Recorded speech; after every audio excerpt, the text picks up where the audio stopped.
नमस्कार, तुमच्या सर्वांचं स्वागत करतोय आपल्या चॅनलवर। सध्या सोशल मीडियावर एक व्हिडिओ मोठ्या प्रमाणात व्हायरल होतोय। सदरील व्हिडिओ 4 जूनचा आहे असं सांगितलं जातंय। आपल्या देशामध्ये लोकसभा निवडणुकांचा निकाल लागला आणि त्यानंतर अनेक ठिकाणी ज्या मिरवणुका रॅल्या काढण्यात आल्या, परंतु हा व्हिडिओ देखील एका मिरवणुकीचा आहे, एका रॅली तरी आहे, एका विजयी उमेदवाराचा आहे। तरी देखील हा व्हिडिओ एवढ्या मोठ्या प्रमाणात का व्हायरल होतोय, तर त्यामागचं मुख्य कारण असं आहे की त्या व्हिडिओमध्ये भीमा कोरेगाव हे गाणं वाजविलं जाते। ह्या व्हिडिओमध्ये आपण पाहू शकता की अनेक लोक जे आहेत त्या गाण्यावरती मोठ्या प्रमाणात थिरकताना दिसत आहे।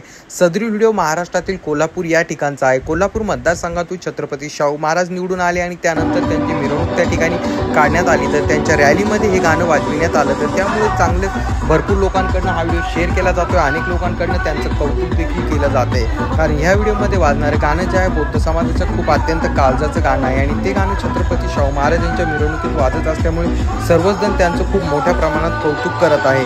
आणि यावेळेस लोकसभा निवडणुका ज्या पार पडल्या त्यामध्ये जे निकाल लागले ते अनेकांना धक्के देणारे होते। तरी तुम्हाला याबद्दल काय वाटतं खाली कॉमेंट करून सांगा।